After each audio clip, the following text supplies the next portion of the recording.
சென்னை வானகரத்தில் இன்றைய தினம் அதிமுக பொதுக்குழு கூட்டம் நடைபெற இருக்கக்கூடிய நிலையில் பொதுக்குழு நடைபெறக்கூடிய இடத்திற்கு அதிமுக பொதுச் செயலாளர் இபிஎஸ் வருகை தந்திருக்கிறார். அந்த காட்சிகளை பார்த்து வருகிறோம்.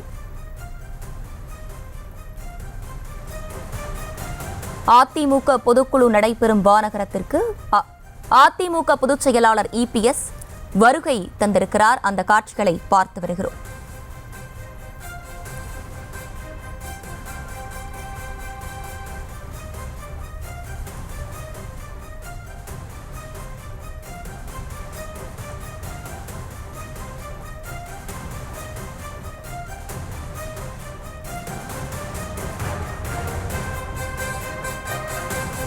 சென்னை வானகரத்தில் இன்றைய தினம் அதிமுக பொதுக்குழு கூட்டம் நடைபெற இருக்கக்கூடிய நிலையில் அதிமுக பொதுக்குழு நடைபெறும் வானகரத்திற்கு எடப்பாடி பழனிசாமி வருகை தந்திருக்கிறார். தொண்டர்கள் புடைசூழ எடப்பாடி பழனிசாமி வானகரத்திற்கு வருகை தந்திருக்கிறார். அந்த காட்சிகளை பார்த்து வருகிறோம்.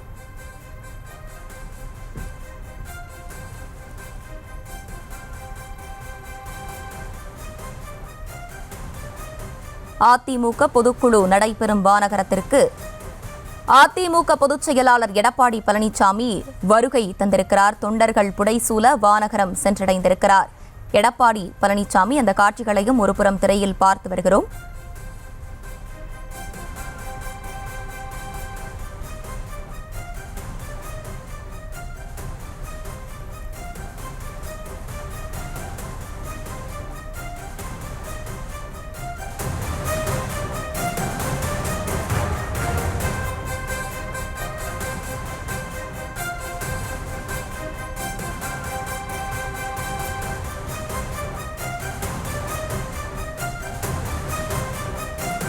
அதிமுக பொதுக்குழு நடைபெறும் வானகரத்திற்கு அதிமுக பொதுச் செயலாளர் எடப்பாடி பழனிசாமி தற்போது வருகை தந்திருக்கிறார். அந்த காட்சிகளை ஒருபுறம் திரையில் பார்த்து வருகிறோம். கூடுதல் விவரங்களோடு இணைகிறார் செய்தியாளர் ஜெரி. ஜெரி, வணக்கம். முழு விவரங்களை வழங்கலாம். அஸ்வினி, வணக்கம். சென்னை மாநகரத்தில் நடக்க இருக்கும் பொதுக்குழுவிற்கு பசுமை சாலையில் இருக்கும் தனது இல்லத்திலிருந்து எடப்பாடி பழனிசாமி வருகை தந்துள்ளார். அவருக்கு வழிநெடுக அதிமுக தொண்டர்கள் மேலதாளர்களுடன் பட்டாசு வெடித்து பிரம்மாண்ட வரவேற்பு அளித்தனர். அதிமுக பொதுக்குழு இன்று கூடுகிறது. அதிமுக பொதுக்குழு செயற்குழு கூட்டம் சென்னை வானகரத்தில் இருக்கக்கூடிய தனியார் திருமண மண்டபத்தில் சரியாக 10:30க்கு நடைபெற இருக்கிறது. இது தமிழ் மகன் உசேன் தலைமையில நடைபெற இருக்கிறது. 1.5 ஆண்டுகளில் சட்டசபை தேர்தல் நடக்க இருக்கும் நிலையில பொதுக்குழு தற்பொழுது கூட இருக்கிறது. தற்போதைய அரசியல் சூழல் மற்றும் விஜயின் அரசியல் என்ட்ரிக்கு பிறகு நடைபெறும் முதல் அதிமுக பொதுக்குழு கூட்டம் என்பதால அரசியல் வட்டாரத்தில் எடப்பாடி பழனிசாமி என்ன பேச போகிறார், என்ன முடிவுகளை எடுக்க போகிறார், அவருக்கு சிறப்பு அந்தஸ்துகள் வழங்க இருக்கிறதா, இந்திய தேர்தல் ஆணையத்தின் சட்டப்படி ஒரு அரசியல் கட்சி ஆண்டுக்கு ஒரு முறை பொதுக்குழுவையும் ஒரு ஆண்டுக்கு 2 செயற்குழுவையும் கூட்ட வேண்டியது அவசியமாக இருக்கிறது.